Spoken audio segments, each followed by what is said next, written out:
नमस्कार। समाजशास्त्र की इस कक्षा में आप सभी का स्वागत है। हम पढ़ रहे थे बीए पार्ट फर्स्ट के आज बेसिक कॉन्सेप्ट मूल अवधारणा में। आज हम जानेंगे सामाजिक संरचना। संरचना क्या होती है? तो जैसे हम इसका नाम देखते हैं तो संरचना के नाम से पता नहीं कि कोई बाहरी आवरण होगा। जिस प्रकार हमारे शरीर की संरचना होती है जो हमें बाहरी रूप से दिखाई देती है, तो उसी प्रकार से हमारे समाज की भी एक संरचना होती है। तो सामाजिक संरचना एवं प्रकार ये समाजशास्त्र की बहुत ही महत्वपूर्ण अवधारणाएं हैं। इनको समझे बिना हम समाजशास्त्र को नहीं समझ सकते, क्योंकि समाज में परिवर्तन, समाज में विघटन, सामाजिक प्रकार्य आदि सभी जो महत्वपूर्ण अवधारणाएं हैं उनको समझने के लिए हमें समाजशास्त्र की अवधारणा यानी समाज की संरचना को समझना जरूरी है। समाजशास्त्र में सामाजिक संरचना शब्द का सर्वप्रथम प्रयोग समाजशास्त्री हर्बर्ट स्पेंसर ने अपनी पुस्तक द प्रिंसिपल ऑफ सोशियोलॉजी में किया। उसके बाद दुर्खिमाए उन्होंने अपनी पुस्तक the rules of sociological method में सामाजिक संरचना का उल्लेख किया है। परंतु ये जो दोनों ही समाजशास्त्री थे, इन्होंने सामाजिक संरचना का उल्लेख तो किया है, लेकिन इसकी स्पष्ट व्याख्या नहीं की है। सामाजिक संरचना की स्पष्ट व्याख्या करने वाले विद्वानों में Karl Mannheim, Radcliffe Brown, SF Nadel, Merton, Parsons, Johnsons, MacIver आदि प्रमुख विद्वान माने जाते हैं। तो आज हम जानेंगे सामाजिक संरचना का अर्थ एवं परिभाषा व इन प्रमुख विद्वानों की परिभाषाएं। इन्होंने क्या क्या इस समाजशास्त्र सामाजिक संरचना की परिभाषा दी है। तो कार्ल मैनहीम के अनुसार सामाजिक संरचना परस्पर क्रिया करती हुई सामाजिक शक्तियों का जाल है, जिससे अवलोकन और चिंतन की विभिन्न प्रणालियों का जन्म होता है। तो ये कहते हैं कि परस्पर क्रिया करती हुई विभिन्न सामाजिक शक्तियों का जाल है। ये क्या है? आपस में जुड़ी हुई, आपस में क्रिया करती हुई सामाजिक शक्तियों का जाल है। मैनहीम सामाजिक संरचना को सामाजिक शक्तियों का जाल मानते हैं। यहाँ कहते हैं कि सामाजिक संरचना है वो सामाजिक शक्तियों का जाल है, और जाल से उनका तात्पर्य है कि व्यवस्थित प्रतिमान, इनकी जो हमारे जो पैटर्न है, जो प्रतिमान है समाज के, जो सांस्कृतिक प्रतिमान है, तो वो एक के बाद एक व्यवस्थित क्रम में जब जुड़े हुए होते हैं तो व्यवस्थित प्रतिमानों का एक जाल है। एक जाल का निर्माण, जिस प्रकार जाल है उसका निर्माण कई प्रकार के धागों से गूंथने से होता है, उनके धागों के मिलने से होता है, और ये धागे जाल की इकाइयां कहलाती हैं।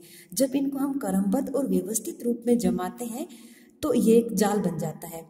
इसी प्रकार मैंने हमने कहा कि सामाजिक शक्तियों से उनका तात्पर्य नियंत्रण के उन साधनों से है जो सामाजिक जीवन को स्थिरता प्रदान करते हैं, और ये शक्तियाँ परस्पर अंतःक्रिया करती रहती हैं और समाज में निरीक्षण और चिंतन की पद्धतियों को भी ये जन्म देती हैं। तो मैनहीम की जब इस परिभाषा देखते हैं तो हमें पता चलता है कि सामाजिक संरचना की ये जो केवल बाहरी आवरण जो शक्तियों के अलावा जो अन्य विशेषताएं थी उसको ये प्रकट करने में कुछ हद तक असफल रही है। अब आगे देखते हैं हम पार्सन्स की परिभाषा। पार्सन्स कहते हैं कि सामाजिक संरचना परस्पर संबंधित संस्थाओं, एजेंसियों, सामाजिक प्रतिमानों और साथ ही समूह की प्रत्येक सदस्य के द्वारा ग्रहण किए गए पदों व कार्यों की एक विशिष्ट क्रमबद्धता को कहते हैं। तो पार्सन्स का कहना है कि इन्होंने अपनी परिभाषा में 3 बातों को बांटा है। एक ये कि सामाजिक संरचना का निर्माण सामाजिक संस्थाओं से, एजेंसियों से, प्रतिमानों से और व्यक्ति के द्वारा ग्रहण किए गए विभिन्न प्रकार के पदों और उनकी भूमिकाओं रूपी इकाइयों से किया जाता है। तो वहीं दूसरी बात ये कहते हैं कि ये सभी इकाइयां एक दूसरे से परस्पर अंतर संबंधित हैं। फिर तीसरी बात अपनी परिभाषा में पार्सन्स ये कहते हैं कि सामाजिक संरचना में एक विशिष्ट क्रमबद्धता पाई जाती है, यानी कि उसमें एक विशिष्ट पैटर्न पाया जाता है, क्रमबद्धता पाई जाती है। इन विशेषताओं को जब हम देखते हैं यह तो स्पष्ट होता है कि सामाजिक संरचना एक अमूर्त धारणा है, क्योंकि समाज सामाजिक संबंधों का जाल है। तो जो इसमें जो एजेंसी सामाजिक संबंधों का जाल जो कि अमूर्त है, तो समाज जब अमूर्त है तो समाज की संरचना भी अमूर्त होगी। तो पार्सन्स की जब परिभाषा देखते हैं तो हमें लगता है कि सामाजिक संरचना, इनके अनुसार सामाजिक संरचना एक अमूर्त अवधारणा है जो कि समाज की संरचना का निर्माण सामाजिक संबंधों, संस्थाओं, प्रतिमानों, पद और भूमिकाओं से किया जाता है, और ये सभी अमूर्त हैं। उसके बाद में गिन्सबर्ग की परिभाषा आती है। गिन्सबर्ग कहते हैं कि सामाजिक संरचना का अध्ययन सामाजिक संगठन के प्रमुख स्वरूपों अर्थात सामाजिक समूहों, सामाजिक समितियों, सामाजिक संस्थाओं के प्रकार और इन सब के जो संकुलन, जो उनका सबका कॉम्प्लेक्स जो है, जिनसे समाज का निर्माण होता है, उससे सामाजिक संरचना संबंधित है। इन्होंने कहा कि सामाजिक संरचना एवं सामाजिक संगठन में कोई भेद नहीं है। इन्होंने जो संगठन और संरचना दोनों को एक बताया है, उसमें कोई अंतर नहीं बताया है। सामाजिक संरचना का निर्माण के लिए इन्होंने सामाजिक समूहों, सामाजिक संस्थाओं और सामाजिक समितियों से मिलकर किया है। उसके बाद में मैकाइवर और पेज कहते हैं कि समूह निर्माण के विभिन्न तरीकों संयुक्त रूप में सामाजिक संरचना के जटिल प्रतिमान का निर्माण करते हैं, जो सामाजिक संरचना के विश्लेषण में सामाजिक प्राणियों की विविध प्रकार की मनोवृत्तियों और रुचियों को प्रकट करते हैं। इस प्रकार मैकाइवर और पेज का कहना है कि समूह निर्माण के विभिन्न तरीकों को ही सामाजिक संरचना का आधार माना है।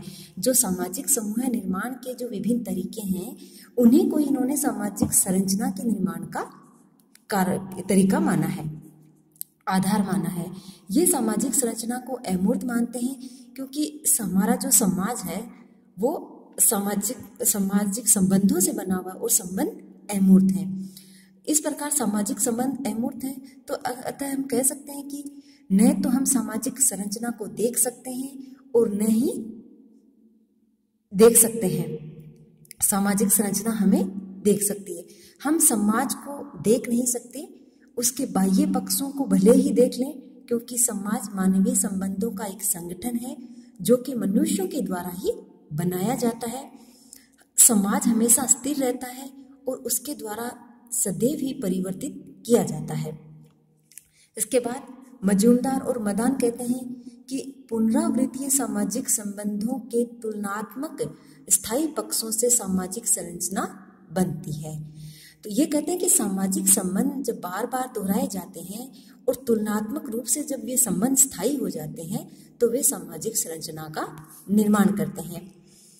कोजर और रोजनबर्ग कहते हैं कि संरचना का तात्पर्य सामाजिक इकाइयों के तुलनात्मक स्थिर एवं प्रतिमानित संबंधों से है। ये कहते हैं कि ये व्यवस्थित इकाइयां जो हैं वो व्यवस्थित रूप में जमी होती हैं, इनमें स्थिरता पाई जाती है।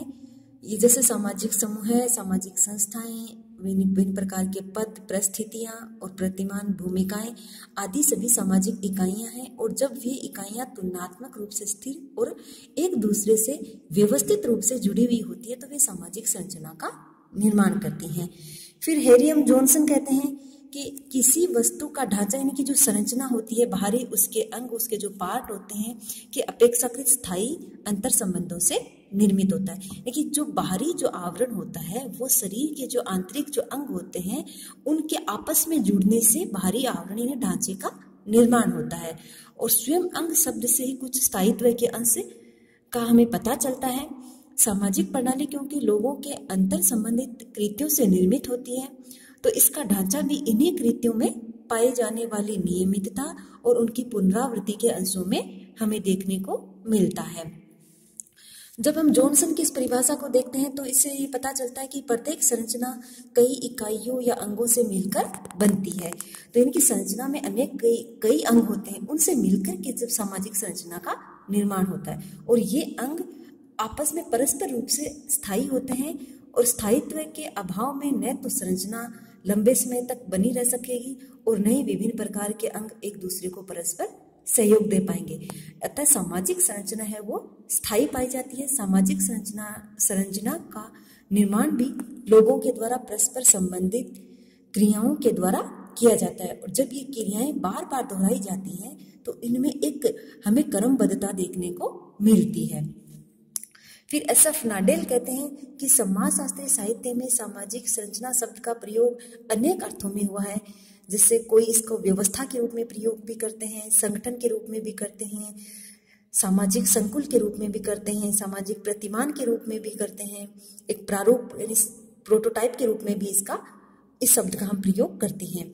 समाज, तो ये सब जो सामाजिक संरचना के, नाडेल ने कहा कि ये सभी सामाजिक संरचना के पर्यायवाची के रूप में इन्हें माना है। सामाजिक संरचना की अवधारणा को नडेल ने स्पष्ट करते हुए कहा कि तुलनात्मक रूप में यद्यपि ये स्थिर होती है, लेकिन इसका निर्माण करने वाले अंग स्वयं परिवर्तनशील होते हैं। तो नडेल ने ये कहा कि सामाजिक संरचना स्वयं अपने आप में स्थिर प्रतीत होती है, लेकिन जब इसका निर्माण करने वाले जो अंग हैं वो परिवर्तनशील हैं। तो इन्होंने सामाजिक संरचना को परिवर्तनशील माना है। इसके बाद में रेडक्लिफ ब्राउन आते हैं, तो वो कहते हैं कि सामाजिक संरचना की जो अंग है, जो कंपोनेंट्स हैं, वो या मनुष्य ही होता है, क्योंकि समाज किससे बनता है? मनुष्यों के मध्य पाए जाने वाले सामाजिक संबंधों से बनता है। तो सामाजिक संरचना का भी मुख्य कंपोनेंट मनुष्य ही हुआ, और स्वयं संरचना संस्था के द्वारा परिभाषित और नियमित संबंधों में लगे हुए व्यक्तियों की एक क्रमबद्धता है। ब्राउन कहते हैं कि वास्तविक जीवन में जब हम देखते हैं कि मनुष्य परस्पर सामाजिक संबंधों के द्वारा बंधे हुए हैं, वास्तविकता के रूप में पाए जाने वाले इन संबंधों के द्वारा ही सामाजिक संरचना का निर्माण होता है। और मनुष्य के पारस्परिक संबंध स्वतंत्र नहीं होते, बल्कि अनेक संस्थाओं और नियमों के द्वारा वे परिभाषित होते हैं, नियमित होते हैं, वे नियंत्रित होते हैं। तो इस प्रकार जब हम इन सभी समाजशास्त्रियों की परिभाषाओं को देखते हैं, तो ये समझ में आता है कि सामाजिक संरचना समाज की विभिन्न इकाइयों से, विभिन्न समूहों से, विभिन्न संस्थाओं, समितियों, सामाजिक संबंधों आदि सभी से निर्मित एक प्रतिमान है, जिसमें एक क्रमबद्ध ढांचा पाया जाता है।